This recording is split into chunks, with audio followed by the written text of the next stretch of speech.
안녕하세요.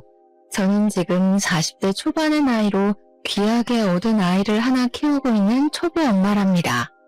어쩌다가 제가 이곳을 찾아오게 되었는지 궁금하실 텐데요. 정말 다시 생각해도 어이가 없고 기가 막히는 내로남불, 내가 하면 로맨스, 남이 하면 불륜의 끝판왕을 제보하러 왔습니다. 저도 맨날 당하기만 하다가 제대로 한 방을 먹이고 나니까 어디 가서 자랑이라도 하고 싶고 막 깔깔거리면서 비웃어주고 싶은데 마땅치가 않더라고요. 요즘은 남에게 제가 잘한 일을 말해봐야 기쁨이 2배가 되는 것이 아닌 질투가 2배로 늘어난다는 소리를 듣고 물어물어 이 소중한 공간을 찾아오게 되었습니다. 물론 제 사연이 어떻게 소개될지 여러분들에게 들려드릴 수 있는 이야기로 뽑히게 될지 잘 모르겠지만 그래도 글로 한번 풀어보고 나면 제 속이 시원해지지 않을까요? 처음 만남부터 끝까지 하나부터 10까지 전부 저와 맞지 않았던 어마어마한 그 여자에 대한 이야기를 한번 시작해보도록 하겠습니다. 제 이야기를 들어보시고 세상에 이런 내로남불의 끝판왕이 있는 건지 공감 한번, 그리고 저에게 그동안 마음고생했겠다 하는 위로 한번 부탁드립니다. 다시 이야기를 꺼내보려고 하니 가슴이 무척이나 콩닥거려서 시작을 어디서부터 해야 할지 모르겠지만 일단 한번 한 글자 한 글자 풀어보겠습니다. 저는 꽤 늦은 나이 37살이라는 나이에 동갑내기인 남편을 만나게 되어서 열렬한 연애는 아니었지만 서로 꽤 잘 맞는다는 판단하에 결혼까지 골인을 하게 되었습니다. 물론 나이가 있었기 때문에 새로운 사람을 만나 또다시 연애를 하고 이 사람이 어떤 성향인지 어떠한 버릇이 있는지를 다시 맞춘다는 게 힘들기도 했었습니다. 적당히 괜찮은 사람이라면 그냥 결혼을 해도 나쁘지 않겠다 수준이었는데 생각보다 남편과 저는 여러 가지 부분에서 잘 맞는 구석이 있었습니다. 거기다가 둘 다 나이가 있었으니 그동안 모아두었던 자금 또한 꽤 넉넉한 수준이었기 때문에 돈을 합쳐서 집을 구하고 살림을 차리는데 어려움이 없었습니다. 결혼을 하겠다는 이야기가 나온 이후에 양가에서는 드디어 이 골칫덩어리들을 치운다고 생각을 하신 건지 저희 부부보다 더 신이 나서 준비를 해주셨습니다. 미웃는 떡 하나 더 주신다는 건지 양가에서 이거저거 다 챙겨주시고 제발 이제 집에서만 나가달라고 하셔서 저희 부부는 어이가 없기도 했었습니다. 아무튼 두 집안에서 찬성하는 결혼을 하게 되었고 둘 다 나이가 꽤 있었기 때문에 아이를 빨리 낳아서 키우고 싶다는 생각을 꾸준히 하게 되었습니다. 더 있다가는 노산이고 자연 임신이 더 힘들어질 것이라는 산부인과의 말에 따라 저희는 결혼 초부터 산부인과를 꾸준히 다니며 임신을 위한 준비를 하게 되었습니다. 물론 처음에는 너무나도 어렵고 은근히 부끄럽기까지 한 검사들의 속이 상한 적도 있었고 하고 싶지 않다는 생각을 하기도 했었습니다. 하지만 그때마다 남편이 빨리 우리를 닮은 아이들을 낳아서 북적북적하게 행복하게 살자며 저를 다독여주고 감싸 안아주었기에 더 힘내서 노력을 할 수 있었습니다. 만약 저 혼자만의 노력으로 이 모든 일을 해야 했다면 중간에 몇 번이고 포기를 하고 싶었던 적이 꽤 있었을 것 같습니다. 저희 부부가 임신을 위해 노력을 하고 있다는 것을 양가에서도 물론 잘 알고 있었기에 저에게 오히려 조심스러운 모습을 보여주시면서 제가 불편함을 느끼지 않도록 해주셨습니다. 의외로 깐깐하실 줄 알았던 시부모님께서는 저와 남편의 결혼을 좋아하셨고 저에게도 잘 지내보자는 말을 몇 번이나 건네시며 본인들을 어려워하지 말라고 하셨습니다. 시부모님께서는 제 눈치를 살피시면서 자기들은 시집살이나 구박 이런 거 전혀 하지 않을 거고 제사도 없다면서 좋은 시댁이 되겠다고 약속을 해주셨습니다. 대신에 저에게 지켜야 할 부분이 있다며 내년 있는 명절 2번만큼은 꼭 시댁에서 밥을 같이 차리고 같이 식사를 하자고 하셨습니다. 늘 그런 식으로 명절을 보내왔다고 하시는데 사실 1년에 2번 가서 밥 차리고 밥 먹고 하는 거라면 누가 못하겠어요. 당연히 저도 할 수 있다고 말을 했습니다.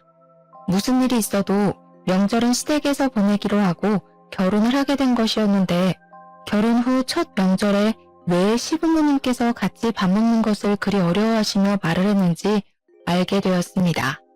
시댁에는 정말 제대로 된 악당이 하나 살고 있었는데 그건 바로 남편의 누나 손위 신우였습니다. 결혼식을 코앞에 둔 어느 날 추석이 다가와서 미리 예행 연습을 할 겸 시댁의 식사 분위기를 알아볼 겸 시모가 말을 했던 것처럼 시댁에 찾아가게 되었습니다.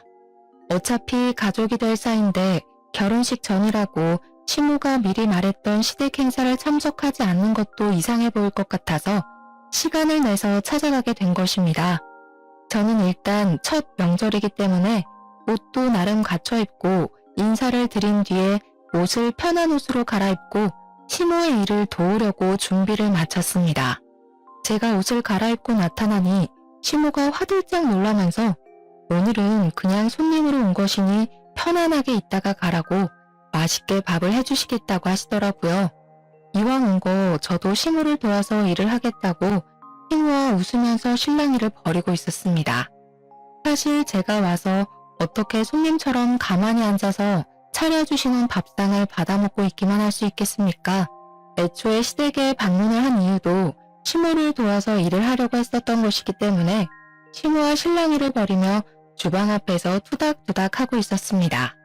시모도 내심 기분이 좋은지 앉아있어라 오늘은 손님이다 하시면서도 적극적으로 저를 밀어내지 않으시더라고요. 그렇게 한참 대화를 나누면서 식사를 차릴 준비를 막 시작했는데 그때 잠옷 차림을 한 신우가 떡진 머리를 벅벅 긁으면서 방에서 걸어 나오고 있었습니다. 뭐야, 시끌시끌하길래 밥 다 된 줄 알았더니 밥 안 됐어? 신우가 인상을 팍 쓰면서 하품을 찍 하는데 눈앞에 저는 보이지 않는 건지 제가 약간 민망한 기분을 지우지 못한 채 신모와 신우를 번갈아 가면서 보았습니다. 신우는 그런 신우의 꼬락서니가 익숙하다는 듯이 작게 한숨 한 번 쉬고는 아직 밥 안 됐다고 이제 준비를 할 예정이라고 말을 했습니다. 배고파 죽겠는데 이제야 밥을 차린단 말이야? 미리미리 좀 해놓지. 마치 아랫사람을 시키듯이 비아냥거리면서 말을 하는 신우가 못같게 보이긴 했지만 제가 손아랫 사람이니까 신우를 마냥 무시하고 신우를 도와 일을 할 수는 없지 않겠습니까? 신우의 꼬락서니가 영 별로였지만 안녕하세요 하고 인사를 드렸습니다.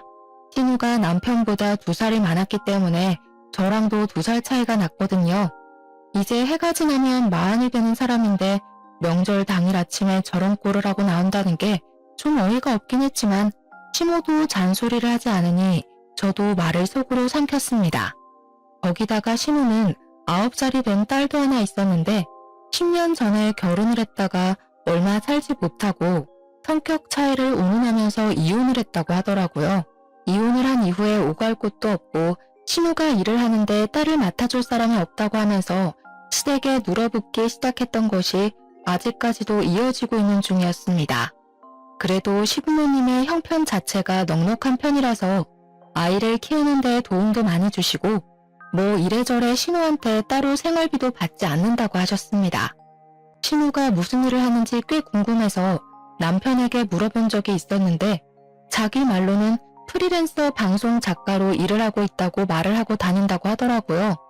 하지만 오랜 시간 신우를 지켜본 남편의 말로는 일을 하는 모습을 거의 본 적이 없다면서 도대체 어떤 방송 작가로 일을 하고 있는지 궁금하다 했습니다. 신우가 대본을 쓰는 작가라고 하니 밤낮이 바뀌는 것도 슬쩍 이해가 가긴 했어요. 원래 글이라는 게 이상하게 밤에 쓰면 감성이 촉촉하게 묻어나잖아요. 신우에게 인사를 한 이후에 신우가 저를 아래 위로 한번 슬쩍 보더니 왔어? 하고 더 이상 말을 하기를 거부하는 건지 부엌에서 딴청을 부리더라고요. 저는 그래도 신우랑 잘 지내고 싶은 마음도 있었고 아무래도 결혼 직전이니까 일부러 더 살갑게 신우에게 말을 붙였습니다. 신우, 방송작가 일은 잘 되고 있으세요? 나중에 어떤 작품인지 알려주세요. 본방사수 할게요. 왜? 내가 집에서 놀고 먹기만 하는 것 같아? 내 작품은 굳이 올케가 안 봐줘도 잘 되니까 괜찮아. 저는 그냥 인사치레로 물어본 말이었는데 신우가 너무 날선 반응을 하는 것 같아서 솔직히 조금 멈칫하기도 했습니다. 제가 순간 기가 죽어서 아무 소리도 하지 못하자 시모가 신우에게 잔소리를 하셨습니다. 그냥 가족이 될 아이가 궁금해서 물어본 거 가지고 날선 반응을 하고 있냐면서 우더른이면 우더른답게 행동을 해야 한다고 말입니다. 신우는 그 소리조차 듣기 싫었는지 신경질을 한번 부리더니 방 쪽으로 걸어가더라고요. 사실 제가 고등학교 시절부터 대학을 졸업할 때까지 문학 동아리에서 활동을 했었기 때문에 또 글밥이랑은 아주 인연이 깊은 사람이거든요. 저도 한때는 작가가 꿈이었을 정도로 글 쓰는 것을 좋아하기도 했고 글을 곧잘 써내려가던 사람이었기 때문에 신우의 직업이 친숙하기도 하고 부럽기도 했습니다. 제 주위에 작가로 일을 하고 있는 동기들도 있고 해서 신우의 작품이 궁금하기도 했고 신우와 함께 공감대를 형성할 수 있을 거라고 생각을 했었기에 말문을 열었던 것입니다. 하지만 신우는 제가 신우에게 빈정거린다고 느꼈었나 봐요. 같은 말이라고 해도 제가 해서 그렇게 더 받아들인 건지 뭔지 제가 너무 당황을 한 나머지 신우에게 오해를 쌓은 것 같은 기분이 들어서 신우에게 서둘러서 오해를 풀기 위해 말을 했습니다. 그런 의미 아니었어요, 신우. 그냥 신우랑 친해지고 싶어서. 내가 그 시커먼 속을 모를 줄 알고 그래? 나는 집에서 놀고 먹는 것 같아서 무시하는 거잖아. 회사 다닌다고 유세를 떠는 거야, 뭐야? 내가 요즘 드라마 대본 기가 막힌 거 하나 쓰고 있는데 대박 나면 다들 국물도 없을 줄 알아. 그러면서 사춘기 아이처럼 방문을 쾅 닫고 들어가는 것이 아니겠습니까? 시모와 저는 황당함을 감추지 못하고 어색하게 다시 요리를 하려고 재료를 손질하고 있는데 그때 갑자기 신우 방문이 열리더니 신우가 시모를 향해서 소리를 한 번 더 지르더라고요. 밥 다 되면 나 빼고 먹을 생각하지 말고 나 불러. 진짜 기가 막히고 코가 막힌다는 말이 어디서 유래되었는지 느껴질 정도로 신우의 행동은 어린아이보다 더 철이 없고 황당했습니다. 신우도 그런 신우가 부끄러운 건지 괜히 제 눈도 못 마주치시고 밥이나 차리자고 하시면서 허둥지둥 움직이시더라고요. 저 같아도 나이 마음 먹은 딸이 저러면 그럴 것 같았습니다. 사춘기에 다다른 청소년기 학생도 아니고 나이 40이면 사실 이제는 갱년기에 더 가까워질 나이에 접어드는 건데 어찌 그리 생각이 없는지 말입니다.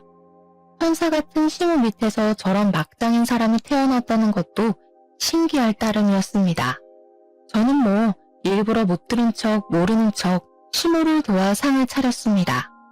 대충 식사를 다 차리고 나서 식구들을 부르고 마지막으로 신우까지 불러서 식탁에 둘러앉아 밥을 먹기 시작했는데 다들 반찬 맛있다며 칭찬을 해주셨습니다.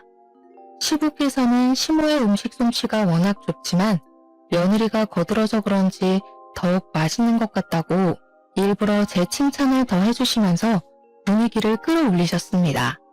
시모도 맞장구를 쳐주시면서 늘 혼자 준비해서 심심했는데 며느리가 오니까 복작복작하게 느껴지는 게 훨씬 수월하고 좋았다며 저를 예뻐해 주셨고요. 시부모님 두 분이 저를 칭찬을 해주시니 저도 기분이 좋아져서 남편이랑 웃으면서 밥을 먹고 있었는데 오로지 딱 한 사람, 신우만이 불퉁한 얼굴로 앉아서 밥을 먹더라고요. 이거는 뭐 흉도 아니긴 하지만 저희 신우 풍채가 진짜 남다르게 좋은 편이거든요. 키는 전혀 큰 편이 아닌데 몸무게는 엄청나게 많이 나가는 사람이었습니다. 신우가 밥을 많이 먹는다는 것을 아는 시모가 볶음밥을 산더미처럼 퍼서 줬는데 사실 저는 그 밥을 보고 이걸 누가 다 먹냐고 엄청나게 놀랐었어요. 이걸 사람이 한 끼에 다 먹을 수 있다고요? 할 정도로 밥을 꾹꾹 담아서 퍼주었음에도 불구하고 신우는 밥이 부족하다면서 밥솥을 여는 게 아니겠습니까? 그런데 시모랑 저랑 밥을 할 때 밥이 애매하게 남으면 꼭 찬밥이 된다고 인원수 딱 맞춰서 밥을 하자고 하셔서 밥이 밥솥에 남아있는 게 없었습니다. 마지막 쌀 한 톨까지 싹싹 긁어서 신우의 밥그릇에 전부 올려놨기 때문이었죠. 거기다가 그 정도 밥 퍼줬으면 충분히 무슨 넘친다고 생각을 했고요. 신우가 밥솥에 밥이 없자 신경질을 확 내면서 저를 째려보는 게 아니겠습니까? 저는 왜 저한테 불똥이 튀는지 알 수 없었습니다. 일부러 밥 적게 한 거야? 나 배고프라고?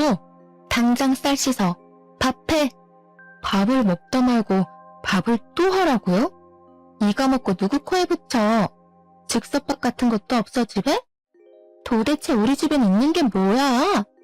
그러더니 제 남편을 보고 나가서 즉석밥이라도 사오라고 신경질을 부리는 게 아니겠습니까? 오죽하면 시부모님도 황당했는지 일단 앉아서 있는 밥이나 다 먹고 말을 하라면서 신우를 말렸습니다. 지금 마누라 앞이라고 무게 잡는 거야 뭐야? 나 이걸로 모자라다니까? 명절날 점심부터 이게 뭐하는 짓이야? 나이를 먹었으면 철이라도 들어야지.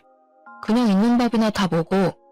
남편도 지지 않고 신우에게 모진 말을 뱉더라고요. 저는 가운데서 시부모 눈치 보랴 남편 눈치 보랴 새우등 터지는 꼴로 앉아서 깨작깨작 밥을 먹고 있었습니다. 신우는 가족들이 본인의 편을 들어주지 않고 계속 무시를 하자 그게 분했는지 뭔지 갑자기 숟가락을 탁 내려놓고는 방으로 들어가더라고요. 먹는 걸로 치사하게 군다 진짜. 더러워서 안 먹어. 신우가 들어가고 나서 신우 밥 공기를 보니까 깨끗하게 싹싹 비워냈더라고요. 방으로 들어간 신우는 가족들이 식사를 마칠 때까지 나오지 않았습니다. 시부모님도 민망한지 고개 푹 숙이고 식사를 하시는데 여념이 없었고 남편만 혀를 끌끌 차면서 방으로 들어간 신우를 째려보더라고요. 어휴 저 화상 저것도 누나라고. 설거지하기 싫으니까 술을 쓰면서 들어가네. 불편하고 어색한 분위기 속에서 밥을 다 먹고 설거지까지 시무랑 저랑 오순도순 해치운 다음에 다 같이 앉아서 과일을 깎아 먹을 준비를 하고 있었습니다. 그런데 우리끼리 과일을 깎아 먹으려고 하니까 방에 들어가 있는 신우가 은근히 신경 쓰이고 불편하지 않겠습니까? 결국에는 제가 신우 방에 노크를 하고 같이 과일이나 먹자면서 신우를 불렀는데 신우가 불퉁한 표정으로 방문을 열더니 저에게 그러더라고요. 과일? 나는 과일 같은 건 헛배불러서 별로 안 좋아하는데 빵 없어? 롤 케이크 같은 거라도 사서 왔어야 하는 거 아니야? 어떻게 된 게 내 동생이나 올케나 이렇게 센스가 하나도 없을 수가 있지? 제가 쏟아지는 질책에 어이가 없어서 이걸 들이받아야 하나 말아야 하나 고민을 하고 있는데 신우가 피식 웃더니 저한테 그러더라고요. 보통 이 정도 하면 나가서 사오던데 눈치가 없는 편이구나? 나는 우유크림 들어있는 게 좋더라. 누나는 손이 없어 발이 없어? 애도 엄마랑 아빠가 다 봐주고 누나는 방에서 뭐 한다고 그렇게 바빠? 내가 잘 나가는 드라마 작가 되면 알짤없어? 진짜 두고 봐. 그러더니 다시 한번 방문을 쾅 닫더라고요. 진짜 시부모님이 안쓰럽게 여겨질 정도로 신우의 행동은 어처구니가 없었습니다. 근데 뭐 시부모조차도 그런 신우를 포기하고 아무 말도 하지 않는데 제가 나서서 2살이나 위인 신우한테 한마디 할 수 있는 상황도 아니지 않겠습니까? 저는 이 모든 것들을 꾹꾹 눌러 참고 언젠가 기회가 오면 신우에게 한마디 크게 해줘야겠다 생각을 하고 마음에 담아두고 있었습니다. 당연히 빵은 시부모님께서 사오지 말라고 하셔서 남편도 저도 사러 다녀오지 않았습니다. 빵까지 사오라고 했으면 참지 못하고 한마디 했을지도 모르겠어요. 그 이후에 결혼식을 올리게 되었고 결혼식 당일에 신우는 아무 소리도 하지 않고 얌전히 자리를 지키고 있더라고요. 얼마나 가슴이 조마조마했는지 시집살이를 시키지 않겠다는 말을 지키려고 노력을 하시는 건지 뭔지 시부모님은 저에게 따로 연락조차 하지 않으시며 일상을 보내고 있었습니다. 하지만 전혀 엉뚱한 곳에서 시집살이가 시작되었는데 그것은 바로 집에서 놀고 먹는 신우였습니다. 도대체 하는 일도 전혀 없는 백수나 다름없는 사람이면서 왜 저를 부려먹으려고 그렇게 눈에 불을 켜고 달려드는지 알 수가 없었습니다. 저는 직장을 다니고 있는 사람인데 평일이고 주말이고 할 것 없이 자꾸 저에게 이것저것 부탁을 빙자한 심부름을 시키는 게 아니겠습니까? 차라리 딱 잘라서 심부름 같아 보이면 저도 거절을 할 텐데 안 들어줄 수도 없는 그런 애매한 것들을 시키더라고요. 우리 엄마가 단팥빵이 먹고 싶다고 하던데 혹시 백화점 지하 1층에 있는 빵집에서 사다 줄 수 있어? 엄마가 너무 찾네. 마침 거기 올케네 집 근처잖아. 우리 애가 올케랑 같이 영화를 보러 가는 게 소원이라고 하던데 혹시 주말에 우리 애 좀 데리고 영화 보고 밥도 먹고 할 수 있어? 요즘 몸이 허한지 글쎄 홍삼 선물 같은 거 한번 들어왔으면 좋겠다 싶더라. 우리 엄마가 손녀딸 보느라 힘들잖아. 자꾸 시댁 핑계를 대면서 저에게 이것저것을 조르는데 염치가 없어도 너무 없지 않겠습니까? 거기다가 다른 건 몰라도 시조카를 저에게 맡기려고 하는 건 선 넘었다고 생각했습니다. 하지만 시조카가 신우와는 다르게 일찌감치 철이 조금 들어있었고 평소에도 귀찮게 굴거나 하지 않았기 때문에 신우를 위해서가 아니라 황혼 육아로 힘들어하시는 시모를 위해서 신우의 심부름을 했어요. 시모 생각에 제가 가끔 시조카를 대신 돌봐주기도 하고 그렇게 시간을 보내고 있었습니다. 하루는 시모에게도 일이 있어서 안 된다며 신우의 간곡한 부탁에 시조카를 보게 되었는데 9살이면 초등학생이지 않겠습니까? 같이 마트에 갔다가 유행하는 캐릭터 인형을 선물로 사주게 되었는데 시조카가 정말 선물이라는 걸 처음 받아보는 사람처럼 너무 좋아하더라고요. 시조카가 처음으로 아이 같은 모습으로 방방 뛰는데 이런 걸 자주자주 사줘도 되겠구나, 선물하는 보람이 있구나 하고 느끼게 되었습니다. 그런데 어느 날 저녁에 신우에게서 전화가 와가지고 저에게 성질을 버럭 부리는 게 아니겠습니까? 이런 걸 왜 사줘서는 애가 다른 모양의 캐릭터까지 사달라고 하게 만드는 거야? 그 많은 것들 중에서 덜렁 한 개만 사줄 거면 올케 때문에 우리 애가 인형 사달라고 조르고 난리가 났으니까 다른 인형까지 올케가 사줘. 신우, 하나씩 모으는 재미가 있어야죠.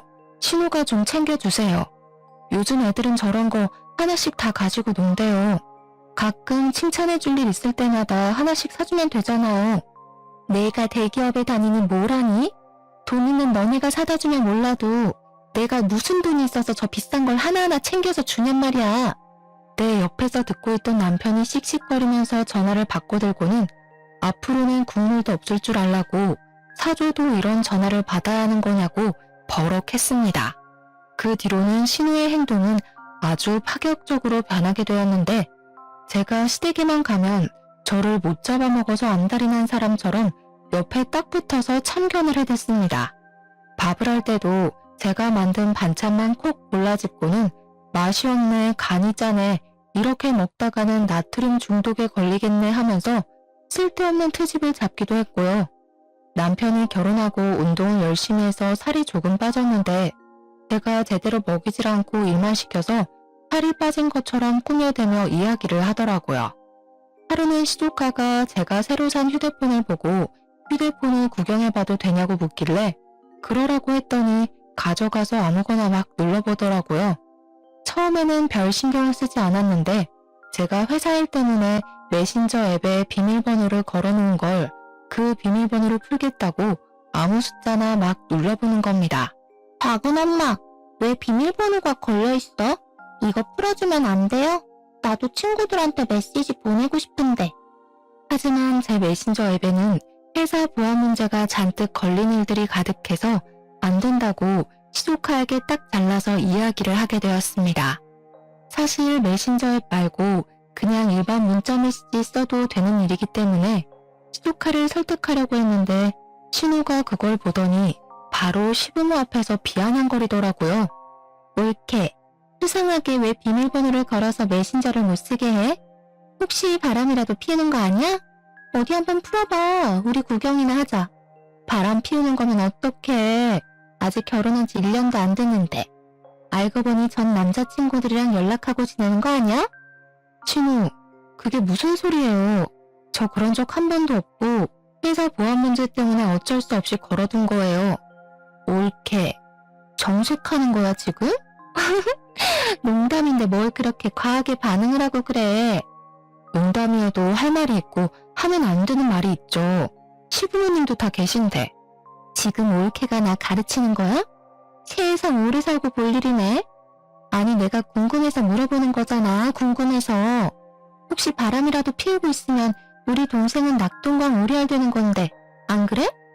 그러게 왜 의심스럽게 메신저에만 비밀번호를 잠가놨냐 이거지. 회사 보안 문제 때문이라고 말씀드렸잖아요. 세상에 어느 회사가 이런 메신저로 일거리를 주고받아? 다 회사 이메일이나 그런 거 쓰는 거 아니야? 자꾸 숨기니까 더 의심되네. 어디 한번 까봐.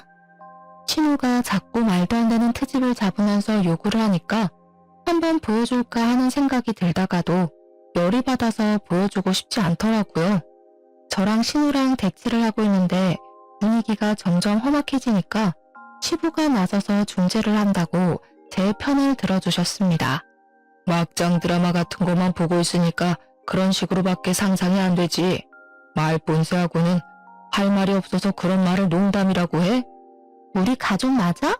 나도 올케랑 친해지고 싶어서 그런 건데 왜 나만 가지고 그래? 그러면서 또 방으로 들어가 버리는 게 아니겠습니까? 진짜 제 앞에 있는 시조카보다 정신 연령이 어린 것 같아 보였습니다. 오죽하면 시조카가 저에게 외숙 후 죄송하다면서 휴대폰을 돌려주더라고요. 괜찮다고 말을 하긴 했지만 시조카가 조금 안쓰러워 보이고 마음이 쓰였습니다. 그 뒤로 한동안 시댁에 불편해서 발걸음하지 않았네요.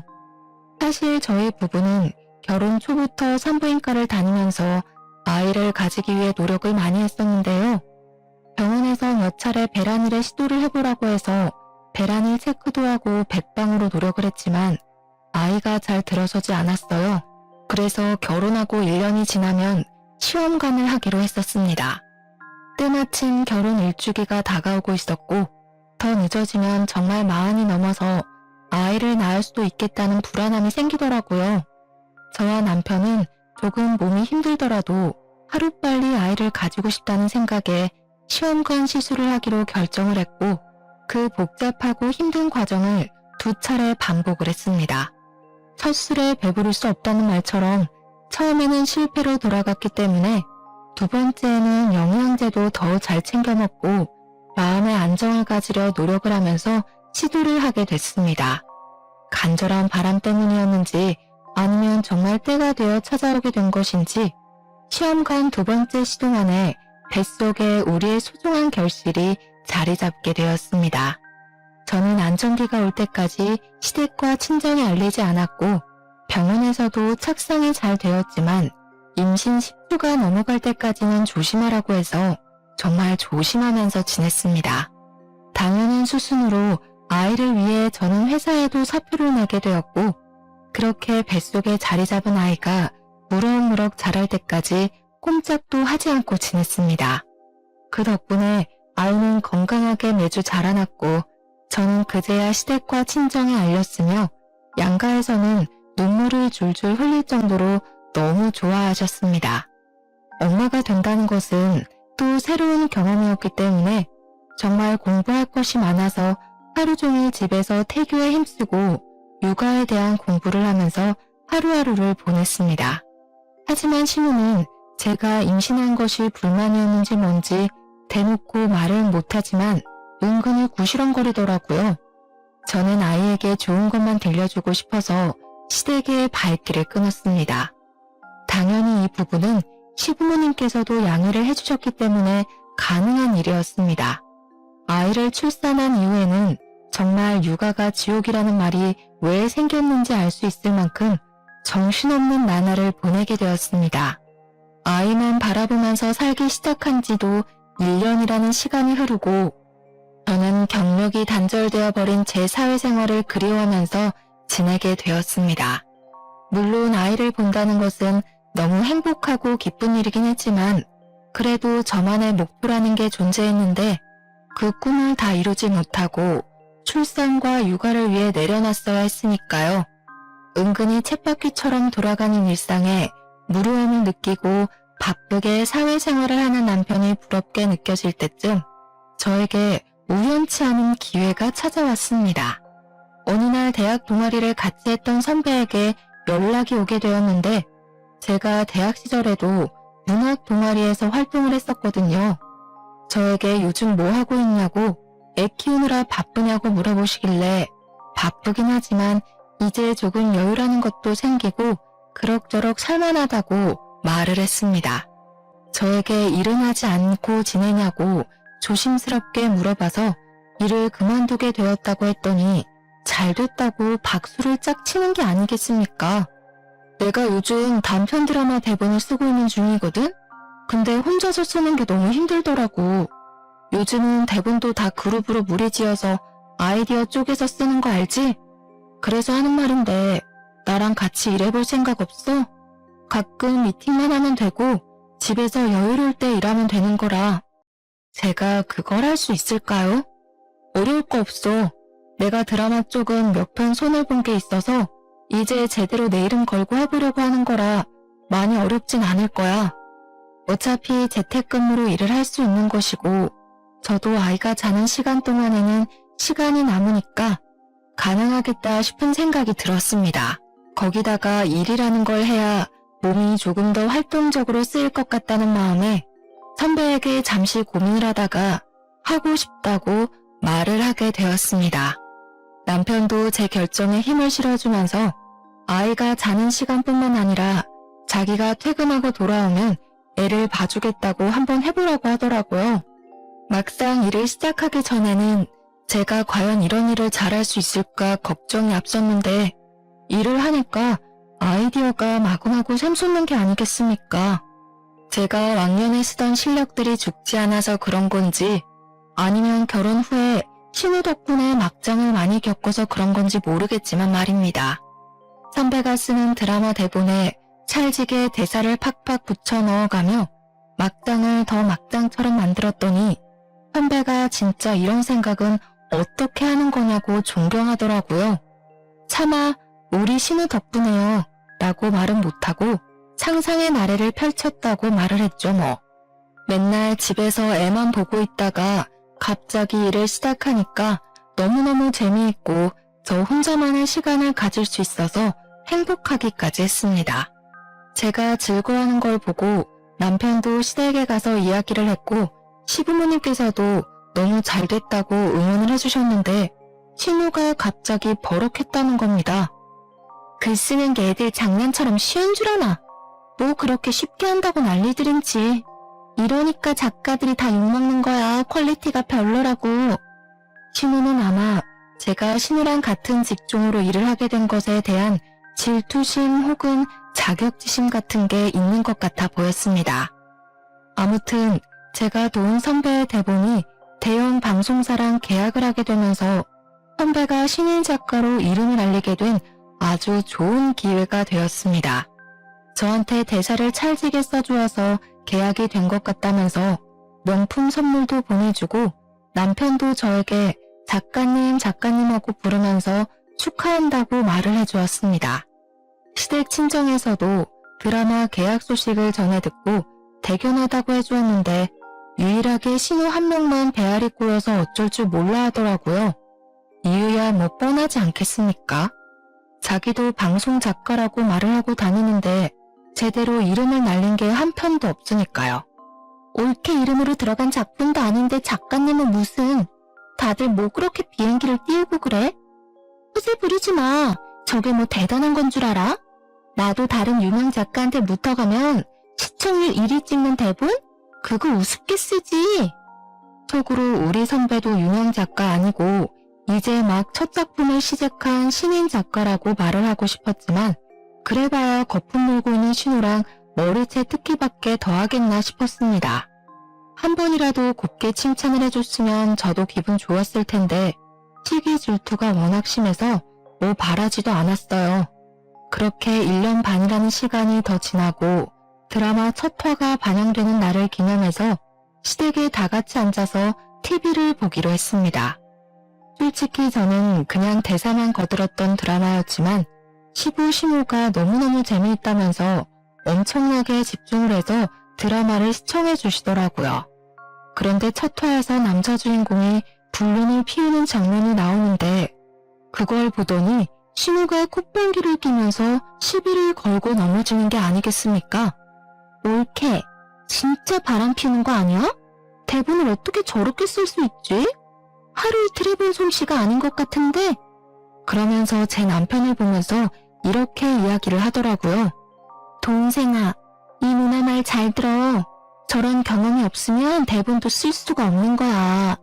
예전에 올케가 휴대폰에 메신저도 숨기고 하던 거 기억하지? 올케가 남자 만나고 그러고 다니는 거 아니야? 우리 동생 진짜 조심해야겠다. 그러면서 제 불륜을 다시 한번 의심하는 게 아니겠습니까? 속에서 뜨끈뜨끈한 열불이 막 올라오더라고요. 시댁 식구들 다 집중해서 드라마를 보고 좋은 분위기를 형성하고 있었는데 찬물을 끼얹어도 어떻게 이렇게 완벽한 타이밍에 확 던지는 건지 저도 참지 못하고 신우에게 결국 한 방을 던지기로 결심하고 입을 뗐습니다. 아, 작가의 경험이 대본에 녹아드는 거라고 하셨죠? 그럼 형님도 지금 쓰시고 있는 대본 다 형님 경험이신 거예요? 신우 얼굴이 순식간에 새하얗게 질리는 게 아니겠습니까? 사실 지난 명절에 신우가 시켜서 시댁 구석구석 청소기를 돌리고 신우 방에도 청소기를 돌려주겠다고 들어간 적이 있었습니다. 그때 우연치 않게 켜져 있는 노트북을 발견했고 대본이 쭉쭉 써져 있는 걸 봤는데 저장을 해두지 않았더라고요. 혹시 제가 청소하다가 건드리기라도 할까봐 저장 버튼을 눌러주었습니다. 그러다가 정말 의도치 않게 신우가 쓴 대본을 몇 줄 읽게 되었는데 내용이 정말 저급한 산류소설이 따로 없다 싶을 정도로 구렸습니다. 읽어보니까 여자 주인공이 남편 몰래 바람을 피워서 이혼을 당하고 사는 이혼녀의 내용이었는데 이혼 후에 만난 여러 남자들에 대한 이야기를 시나리오 형식으로 써놨더라고요. 이 내용만 봐도 어떤 건지 딱 감이 오지 않겠습니까? 바로 신우가 일기처럼 본인 경험에 대해 줄줄 늘어놓은 것이구나 하는 생각이 들었습니다. 그래서 저는 드라마가 끝나기 무섭게 TV를 끄고 시부모님이 듣고 계신 자리에서 당당하게 다 말을 했습니다. 신우, 저 정말 궁금해서 그러는데 혹시 바람 피워서 이혼당하신 거예요? 예, 아니야. 그 썩을 사위놈이 바람을 피워서 이혼한 거야. 세상에 어떻게 지초를 두고 바람을 피우는 짓을 할 수가 있는지. 엥? 어머님, 잘못 알고 계신 것 같아요. 형님이 좀 전에 그랬잖아요. 작가는 경험에서 어우러진 내용을 쓴다고요.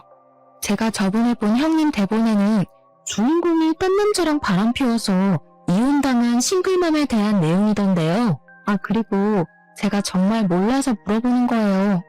거기에 호프집에서 만난 키가 185cm인 남자에 대해 써져 있던데 신우가 혹시 이번 주에 외박하지 않았어요?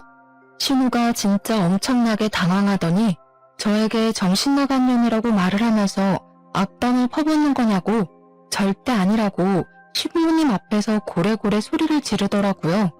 저는 일부러 신우 열받으라고 비아냥거리면서 이야기를 했습니다. 아, 아니면 말고요. 저도 농담이에요. 뭘 그렇게 발끈까지 하세요? 그냥 형님도 작가시니까 본인 경험이 대본에 적혀있진 않을까 확인차 물어본 건데 그렇게 화를 내시니 더 의심스럽네요? 제가 일부러 억지 웃음을 지으면서 말을 하는데 남편이 그 분위기에서 아주 조용히 입을 열었습니다. 사실 누나가 바람 피운 거 맞잖아. 엄마 아빠, 사실은 누나가 바람 피워서 이혼당한 거 맞아. 내가 몇 년 전에 누나 이름으로 온 이혼소송장 읽어봐서 알아. 누나가 잘못해서 이혼당한 거야. 그 순간 분위기가 싸해지더니 시모가 갑자기 머리를 부여잡고 목소리를 내시면서 주저앉으시고 시부는 신우한테 그게 사실이냐고 추궁을 시작하셨습니다. 신우가 처음에는 허옇게 질려서 아무 말도 못하더니 다 들켰다는 생각이 들었는지 조금은 뻔뻔할 정도로 순순히 맞는다고 대답을 했습니다. 그러니 시부가 부들부들 떨리는 몸을 하고서 신우에게 분노를 억누르고 말을 하시더라고요. 너 여태 거짓말한 거야? 어떻게 부모를 속여? 왜 애꿎은 사회 욕을 하게 만들어? 넌 네 딸 보기 부끄럽지도 않냐? 철이 없어도 어쩜 이렇게 철이 안 들어? 언제까지 부모가 네 그늘막이 되어줄 것 같냐? 너 안 되겠다. 이게 진짜 오냐오냐 해주니까 당장 이 집에서 나가. 네 딸 데리고 나가서 스스로 돈 벌어서 살아. 이제 스스로 알아서 살라는 말에 신우가 기겁을 하더니 그때부터 무릎을 꿇고 시부 다리를 붙잡고서는 한 번만 살려달라고 울고불고 하더라고요. 아빠, 아빠 딸 쫓아내면 진짜 노숙자가 될지도 몰라. 진짜 한 번만 살려줘. 시부와 시모는 꿈쩍도 하지 않았는데 그 순간 방에서 자고 있는 시조카가 소란스러웠는지 깨서 나오더라고요. 시조카에게 다시 방으로 들어가라고 말을 하려는 순간 진짜 신우년이 답도 없는 소리를 한 건지 시조카가 멍한 얼굴로 신우에게 물어보더라고요. 엄마가 바람 피운 거야? 시조카가 눈물을 뚝뚝 흘리면서 신우에게 질문을 하는데 온 가족이 아무 말도 하지 못하고 입을 꾹 다물었습니다. 초등학생이니까 이미 알 건 다 아는 나이 아니겠습니까? 신우는 시조카에게도 가스라이팅을 했던 것이었습니다. 바람 피운 아빠가 나쁜 놈이라고 다시는 아빠를 볼 생각도 하지 말라고 애한테 무한히 세뇌를 시켜놨던 것입니다. 시조카가 나오자 신우는 오히려 위기를 기회라고 생각을 한 건지 뭔지 정말 나쁜 년처럼 시부에게 강짜를 놓더라고요. 우리 딸이 밖에서 거짓소리를 들어도 상관없다는 거야? 아빠, 진짜 우리 내쫓으면 안 돼. 아빠가 안 도와주면 우리 딸 밥도 제대로 못 챙겨 먹일 거고 새옷도 못 사주고 할 텐데 그럼 친구들 사이에서 당연히 왕따를 당하지 않겠어?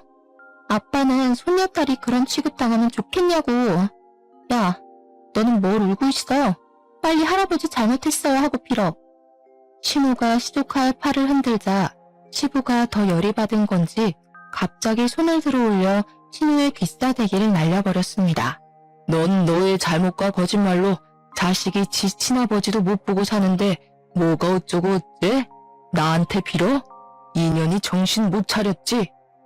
그러더니 풍채 좋은 신우를 붙잡고는 주방 가위를 들고 와서 제대로 감지도 않은 신우의 치렁치렁한 긴 머리를 확 잘라버리는 것이 아니겠습니까? 그리고 신우 지갑을 가져와 시부가 준 카드들도 죄다 잘라버렸습니다. 오늘부터 너는 내 딸 아니다. 이 집에서 나가. 나가서 죽든 살든 내 알 바 아니다. 신우가 잘못했다고 하면서 엉겨붙으면서 울었지만 그날 바로 시부는 신우를 쫓아냈고 시조카는 신우의 전남편에게 보내버렸습니다. 시조카가 사실은 자기 친구를 엄청나게 보고 싶어 했더라고요. 시부는 전사위에게 진심으로 사과하고 그동안 오해를 했음을 말했다고 했습니다. 손녀가 아빠를 많이 보고 싶어 한다고 말을 전하니 신우 전남편이 다음날 바로 시댁에 찾아와서는 시조카를 데리고 갔다고 하더라고요.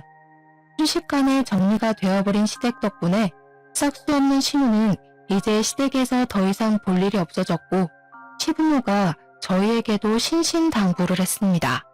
신우 이야기를 하지도 말고 신우 연락도 절대 받아주지 말라고요. 그렇게 6개월이라는 시간이 지났고 추석이 다가오게 되었습니다. 상을 차리기 위해서 신우와 함께 장을 보러 갔는데 어디로 갈까 하다가 평소에는 잘 가지 않는 창고형 대형마트에 가게 되었습니다. 그런데 거기서 아주 충격적인 장면을 목격했지 뭡니까? 바로 시식 코너에서 땀을 뻘뻘 흘려가면서 떡갈비를 굽고 있는 신우를 발견하게 된 것입니다. 신우가 멀뚱히 서서 신우를 바라보고 있는 저희를 보자마자 눈물을 글썽이면서 신우에게 엄마 하면서 울더라고요. 신우는 두 다리가 굳은 사람처럼 가만히 서 있길래 저는 어찌해야 할 바를 몰라서 눈치를 보고 있었는데 그 순간 신우가 차갑게 말을 뱉더라고요. 너도 이제 네가 스스로 돈 벌어서 살아야지. 떡갈비 열심히 굽고 팔아라. 저는 그래도 자기 배로 낳은 딸인데 단호하게 반응하는 시부모의 모습에 감탄을 하게 되었습니다. 저야 뭐 당연히 시댁에서 여전히 예쁨을 받으면서 잘 지내고 있고 선배의 다음 드라마 대본까지 함께 집필을 하게 되었습니다. 이번에는 제 이름까지 넣어주겠다고 했으니 조만간 드라마 대본 한 편에 제 이름이 올라가는 일도 생기지 않을까 싶습니다. 어쨌든 간에 스스로 나락에 가게 된 우리 신우가 문득 떠오르는 밤이라 일하다 말고 이렇게 찾아와 사연을 남기고 갑니다. 이래서 사람이 착하게 사는 게 중요하다고 하나 봐요. 여러분들도 남에게 상처 주는 말은 멈추시고 나 자신을 사랑하며 살길 바라겠습니다. 감사합니다.